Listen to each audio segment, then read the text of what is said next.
Sobra naman ang reaksyon ninyo.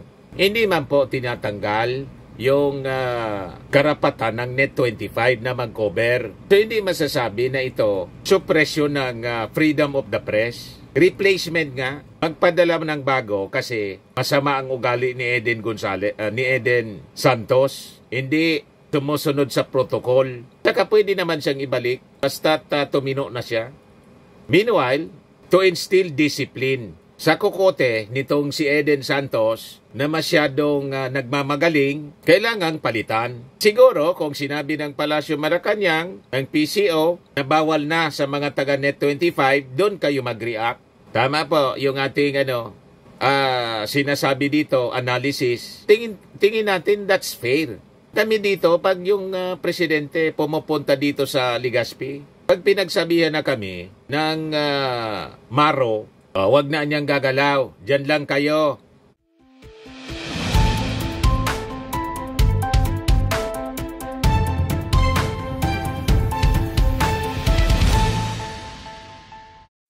Hello po, mga kababayan, si Dante Maravillas, Bicolano vlogger, broadcast journalist from Albay. Si Eden Santos, yung reporter po ng Net25 at member ng Malacanang Press Corps, pinatatanggal ng Presidential Communications Office. Ayan ang balita ngayon pa lang.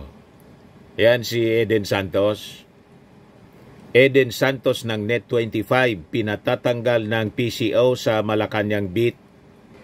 Napakakulit kasi po itong reporter na to. Ito yung sinasabi natin na pag nagtanong po, paulit-ulit, yung sinusupalpal ni Yosek Castro palagi. Kasi paulit-ulit. Eh sabi ni Yosek, paulit-ulit. At saka ugaling atribida po. Alam natin kasi yung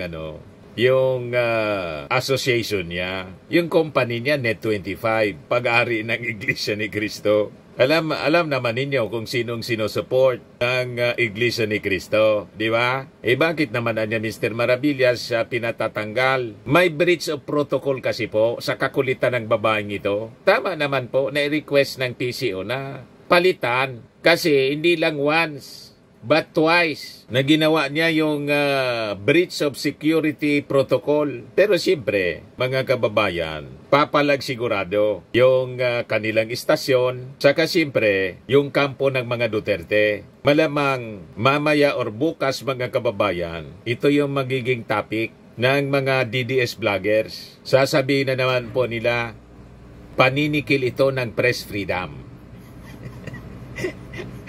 O diba? Paano paninikil ng press freedom na yung request palitan man lang? Hindi sinabing bawal na yung Net25 magpadala ng reporter sa Palasyo Malacanang. Palitan lang yung tao kasi hindi sumusunod po sa protocol.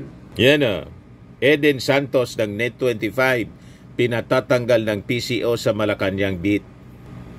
Nagpadala ng DIHAM ang Presidential Communications Office sa pamunuan ng Net25 upang hilingin na tanggalin na at palitan ang Malacanang Beat reporter na si Eden Santos. Sa liham na may pitsang Hunyo 27, 2025, lumabag daw sa coverage protocol si Santos nang lapitan umano nito si Pangulong Bongbong Marcos Jr. sa isang event sa Kapas Tarlac noong Hunyo 25. Parang yung pagsunog yata ito ng bilyon-bilyong halaga ng shabu. So sabi sa sulat ng PCO, while the event was successful, we have to invite your attention regarding the breach of protocol committed by your reporter Eden Santos, who is also a member of the Malacanang Press Corps. Santos violated media advisory 25-1 MA 25 09 in approaching the President directly, not once but twice, even if there was already an assigned place for reporters and cameramen in the venue. So tama po yung aksyon ng PCO. Kahit nga kami na mga vloggers, pag na-invite sa Palasyo Malacanang, may naka-assign lang na media box ang tawag. Yung mainstream media, mga kababayan, may media box sila. Kami naman ng mga vloggers, may media box din kami. Vloggers, social media box. Bakit niya, Mr. Maravillas, yung pumunta kayo ni Mrs. mo sa Palasyo Malacanang, nakaangkla pa si Mrs. mo kay Presidente. Nang i-approach namin po, hindi kami sinaway ng presidential security. Kilala ako ng PSG. Nanonood palagi sa akin yung PSG. Bicolano. Pag nakita ko, Mr. Maravillas, halika na dito ka. Dito.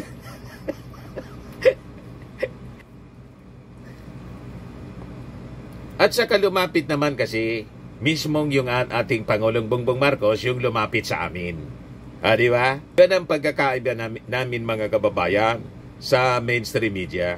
And siguro kung halimbawa yung presidente lumapit sa mga reporters mismo, pwede kayong lumapit ng direkta. Gano'n naman po, may protocol nga. At hindi lang isang beses mga kababayan, ginawa ito ni Miss Eden Santos 2 beses. Hindi naman po pwede mga kababayan na ilagay natin sa panganib yung ating Pangulo. Security protocol nga eh. Lalo pa yung si Eden Santos po, hindi man po hindi friendly.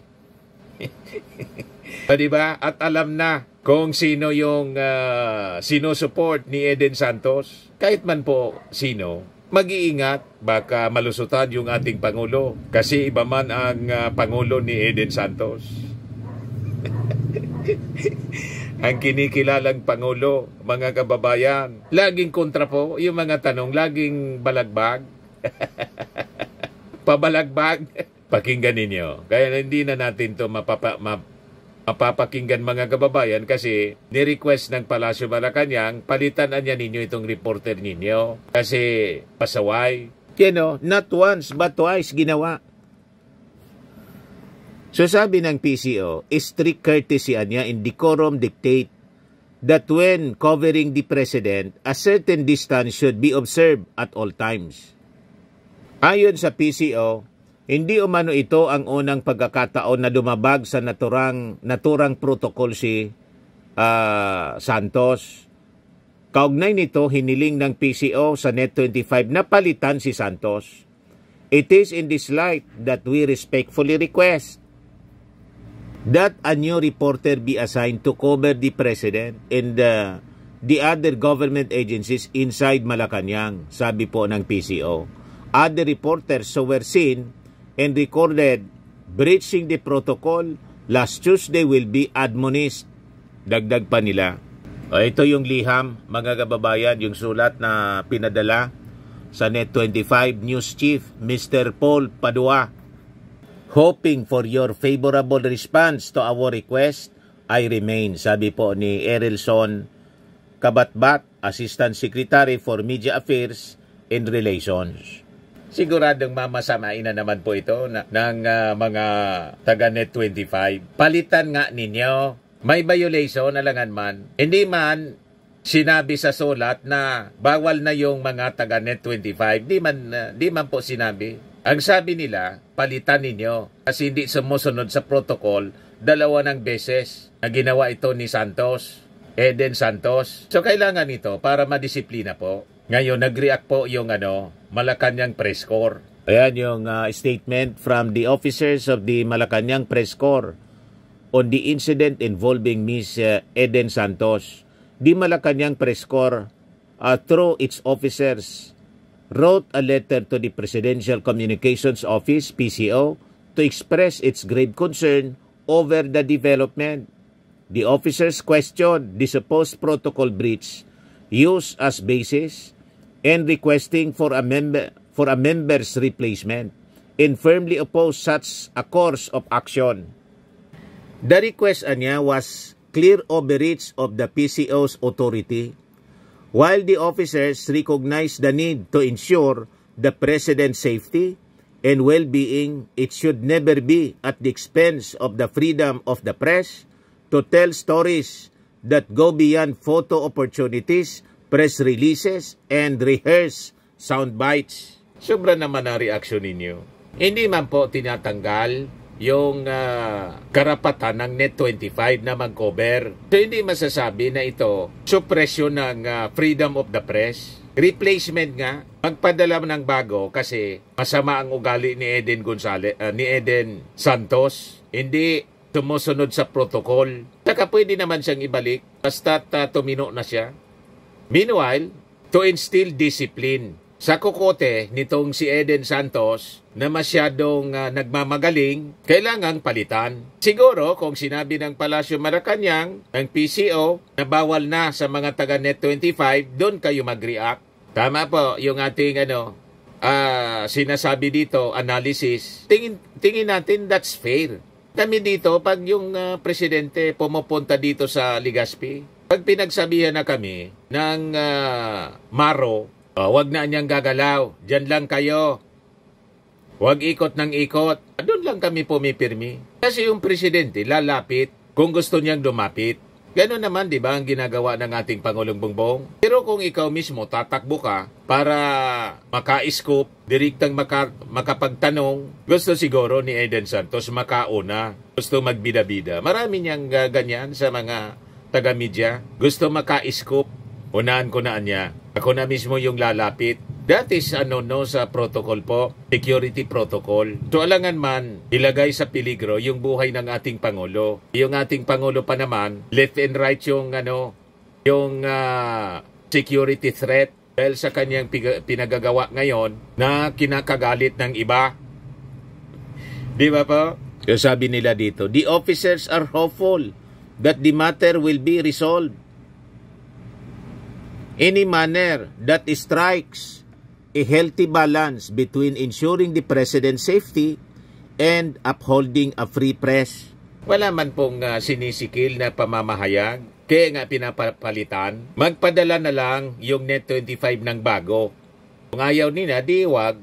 Di ba? Hindi man yan kawala na Net25 po, konti man lang ang nanonood sa Net25 po. Hindi man siya number 1. Ewan ko kung ilan lang yung number ng Net25 mga kababayan pagdating sa ratings. So, nasanay kasi sila mga kababayan sa hindi pagsunod sa mga regulations. Bagong Pilipinas na po tayo. Sa ikauunlad ng bayan, disiplina ang kailangan. Malinaw po ang security protocol para sa Pangulo. At siguro, pwede pang mapalampas kung isang beses pa lang. Pangalawa na pala. So, kailangan talaga umaksyon yung PCO. Tama itong aksyon ng PCO. Mali itong posisyon ng mga kasama niyang reporter sa Malacanang Press Corps. Although the government and the media have clashing objectives, and despite the fact that journalists have different ways of performing the roles, all our decisions should be guided by rationality. Prudence should always be our watchword. Tapos karamihan sa mga tanong nitong si Eden Santos po, mga nonsense man. Narinig na ninyo siya ng tanong si Eden Santos? Mga nonsense? Mga mababaw na mga tanong? Di ba? Parang hindi po, journalist. Siguro, hindi pa ito matagal. At iwan ko kung naturuan ito ng maayos sa trabaho ng isang journalist, mga kababayan. O ngayon, yung mga page na trolls ng mga Duterte po, nag-react. Nagpakawala ng mga mabibigat na mga pananalita na puro haka-haka. Propaganda. Ayan o. A coward's gag order. Why Malacanang fears Eden Santos? Sino naman ang nagsabi sa inyo na yung Palasyo Malacanang natakot sa isang reporter na tulad ni Eden Santos? Masyado naman kayo. Asa na yung mga maisog ninyong leaders? Ano yung hinahinatnan ng mga maiisog ninyong leaders, pati yung mga vloggers ninyo? Di ba patong-patong na kaso? Ang latest ngayon na ikinaso si Sasot. Kinasuhan ng cyber libel ni Commodore Tariela. Kahapon mga kababayan, ang nag-file ng kaso sa mga vloggers ng mga Duterte, si Risa Ontiveros. You see, iyakan sila ngayon. Walang natatakot po sa inyo. Kayo man lang ang salita ng salita na ganyan na kinatatakutan kayo. Yung tinatawag ninyo na leader na mahina, weak leader, ano inabot? Di ba marami na sa inyo mga kaalyado ang nakakulong? dahil sa weak leader, masyado kayong mayayabang kasi. Ngayon, ganun na naman yung mga pinagsasabi ninyo. Cowards, gag order. Why Malacanang daw? Fears Eden Santos. Sabi niya dito, itong optic politics. If Claire Castro feels constantly cornered, the solution is not to expel journalists. The solution is to study, to learn, to understand policy deeper than the scripts handed over by presidential speechwriters. Sadly, this is precisely what Castro appears unable or unwilling to do. Ibig bang sabihin ninyo, mas magaling si Eden Santos kaysa kay Claire Castro na isang abogado? Hindi lang ordinaryong abogado, cum laude pa. Hindi try ninyo makipag-debate si Eden Santos kay Claire Castro. Laging ang supalpal pag nagtatanong. Sabi ni Claire Castro, paulit-ulit. Kaya kailangan palitan ninyo si Eden Santos kasi sayang ang panahon ng Palasyo Malacanang makipag-usap sa isang tulad ni Eden Santos. Makulit, paulit-ulit, na itanong na, itatanong uli, paulit-ulit. Mahilig kayo sa paulit-ulit. Sayang ng panahon na magpaliwanag sa inyong mga reporters na paulit-ulit yung tanong. Nasagot na, itatanong na naman. Palitan ninyo ang medyo matino ang pag-iisip. Organize ang thought, hindi lutang. Itong si Eden Santos, lutang, parang si Sara, paulit-ulit kung magsalita. Walang natatapos na trabaho sa kakadaldalang, paulit-ulit. O, di ba? In the end, the removal of Miss Eden Santos is not about security, it is about intellectual cowardice. An insecure press office led by Claire Castro, unable to defend an administration whose policies crumble when probed by real journalists.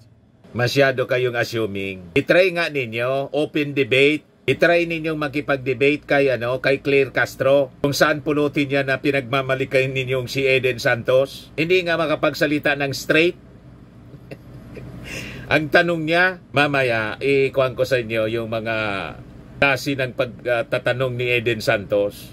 It is a dark day for the press and a darker day for a government so rattled by a single woman's microphone that it must hide behind protocol memos and demand her head.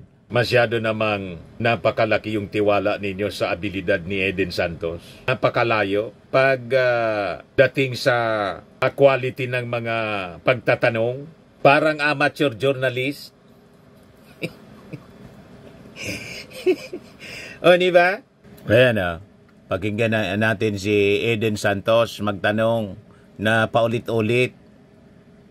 Magpa-hair follicle test ang Pangulo. Ulit-ulit. Paulit-ulit. Uulit-ulitin ko. Uulit-ulitin natin. Uulit-ulitin ko. Paulit-ulit na lamang siya. Di umano'y pulveron na video ni Pangulong Marcos. Sabi niyo po kanina ay naimbestigahan na yan pero biglang iimbestigahan pa ng DOJ at NBI.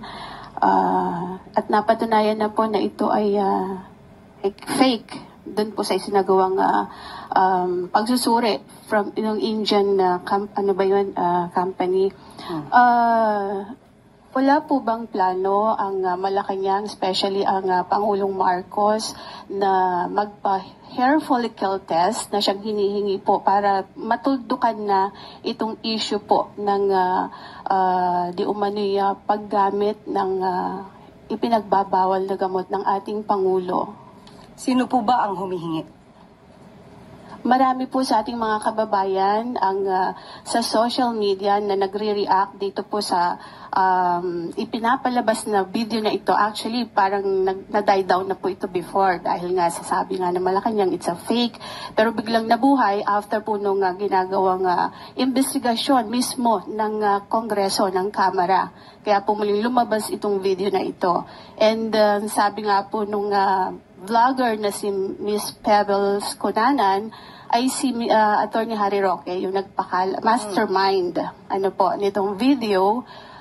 Pero inamin naman ni Miss Maharlika, yung another vlogger, na parang siya yung nagbigay lang kay Attorney Roque. Kaya ang tanong ko po, sabi niya sa social media hinihingi. Sino po in particular ang mga sasabi niyo sa akin na humihingi ng ganitong klaseng pag-test? Ang atin pong mga kababayan. Sino na po in particular? Kung napanood niyo po, sigurong... Ikaw na po ba? Sige po. Kayo po ang humingi? Okay. Pero po masabi lang ninyo na mayroong humihingi. Pero marami po sa social media po kayo ay Malinaw na ang pinupost pong agenda ni Eden Santos, agenda ni Digong, agenda ni Sara. Laging hair follicle po, paulit-ulit. Hindi man po mga mamamayan in general ang humihingi. Ang humihingi po si Harry Roque man lang. Pero panahon nila, mga kababayan, ay humingi din na magpa-drug test si Digong. Sabi ni Harry Roque, wala niyang karapatan kayo na utusan ng Pangulo. So yun ba ang sinasabi ninyong reporter na magaling, na matatakot si Attorney Claire Castro na isang cum laude, isang abogado?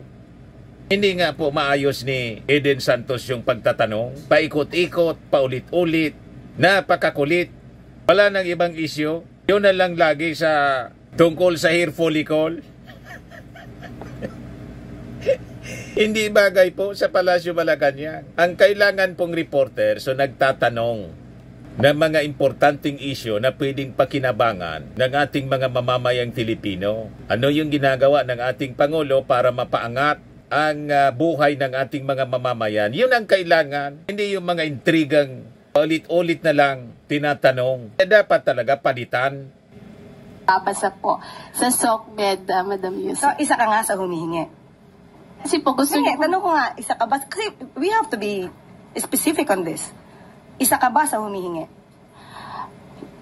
Ang mga kababayan po natin. So, isa ka sa humihingi? Actually, I'm a journalist. Hindi naman po ako humihingi. Pero parang gusto ninyo na meron lang kayong basihan. Basihan. Of course. Kasi sabi niyo po kanina, ay napanood yun niya sa social media. Madam Yusek, syempre kami po ay mga Pilipino rin. As a journalist, gusto po namin na hindi fake news.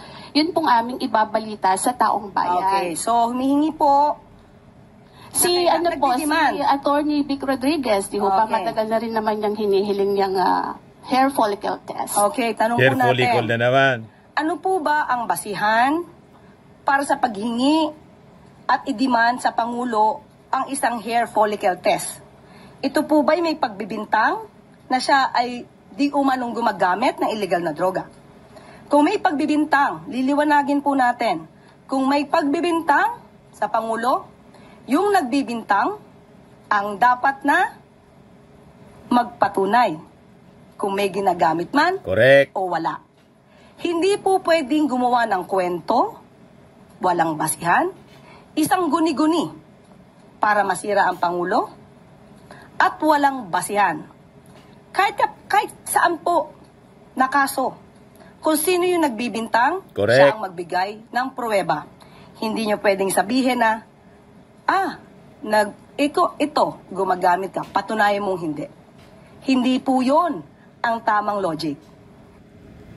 Sa batas kasi, abogado kasi si Claire Castro, Attorney Claire Castro. Ang burden of proof, doon po rest on the accuser. Sila yung nag-akusa, di sila magpatunay. Hindi yung sila yung nag-akusa, magpapatunay yung inaakusa nila. That's self-incrimination. Incrimination po. Bawal lang ganyan sa batas. Ikaw yung nag-akusa, di patunayan mo. Alangan man ako magbibigay sa iyo ng ebidensya. Patunayan mo, humanap kang ebidensya. May mga bulok yung pag-iisip nito. At itong si Eden Santos, ginagamit ni Vic Rodriguez, Ginagamit mga kababayan ni, yun ang minimension niya ng mga DDS, ni Harry Roque, yung agenda po ng mga Duterte, yun ang pinopost niya. Di ba nakakairita? Paulit-ulit, ang daming mga issues, ang daming mga bagay na dapat itinatanong na may kinalaman sa kabuhayan ng ating bansa na pwedeng pakinabangan ng ating mga mamamayang Pilipino. Yun na lang, lagi hair follicle test. Kung ano yung agenda ng mga Duterte, yun ang pinopost niya. So dapat talagang palitan. Kasi makikita ninyo ang kiling nitong si Eden Santos ng Net25. Palibasa, yung Net25 mga kababayan, ang kiling sa Duterte. Huwag na tayong maglukuhan. Di ba? Napakalinaw po. So ngayon, may violation sa protocol. Tama lang na tanggalin. Palitan ninyo. Kung ayaw ninyong palitan, di wag. Hindi lang naman kayo yung media pwedeng mag-disseminate ng napaka-importanting mga information na kailangan ng ating mga mamamayan. Tama po?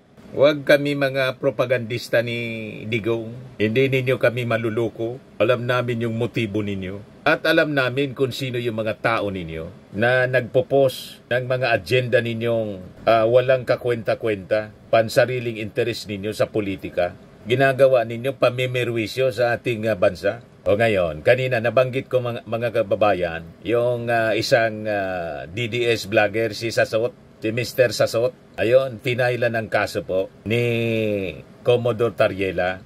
Yan o, Tariela file cyber libel rap against vlogger. Pinailan niya mga kababayan sa Manila Prosecutor's Office. Ngayong araw na to, through the assistance of the Movement Against Disinformation or MAD. This legal action niya is necessary. Response to a series of baseless, malicious, and deeply personal online attacks that have targeted not only my private life but also my duties bilang spokesperson ng for West Philippine Sea ng ating Philippine Coast Guard. Sabi po ni Commodore Tariela, while I fully respect niya the role of free speech in a democratic society, that freedom does not extend to the willful spread of disinformation, personal defamation, or efforts to erode public confidence through falsehoods. According to Tariela, Sasot made social media posts from July 2024 to October 2024 accusing him of bribery, corruption, and cheating.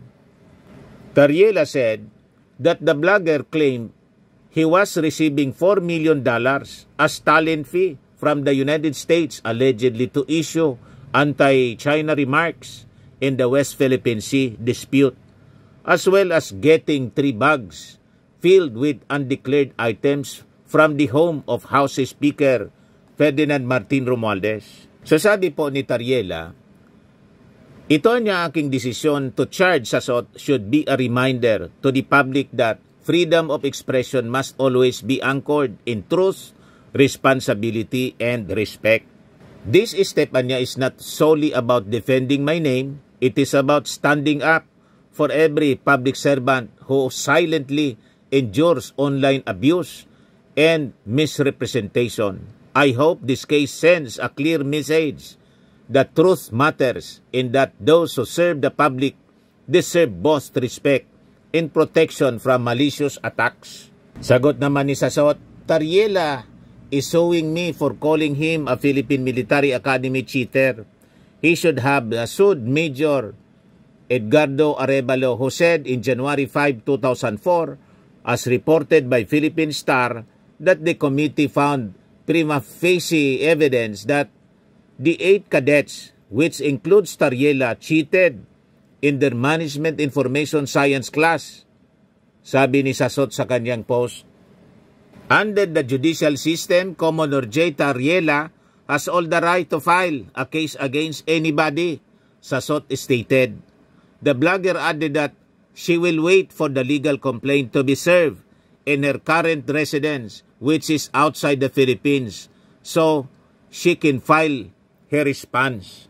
Kahit saan ka pang lupalop, importante may kaso ka na ngayon. At sabi nga, pasasaat aabutin ka ng mahabang kamay ng batas. Di ba? At pag naabot kayo ng mahabang kamay ng batas, iyakan yan siyempre. Mangingiyak-iyak kayo niyan. Tulad ni Tebes na paiyak nang makita yung kanyang nanay kasi nagtago siya sa ibang bansa. Nasira yung buhay. Kayo man lang yung sumisira sa buhay ninyo Dahil sa inyo pong pagmamalabis, masyado kayong nagmamagaling Yan ang problema dito sa mga DDS, mga kababayan. Masyadong maligalig. Tama po? Ito naman po yung bago naming product na binibenta online. iGlow Serum Whitening po siya. Tingnan ninyo yung epekto sa aking anak na architect before and now. Yung mga inquiries po ninyo, dumiretso na lang kayo sa kanyang Facebook account, Riz Maravillas.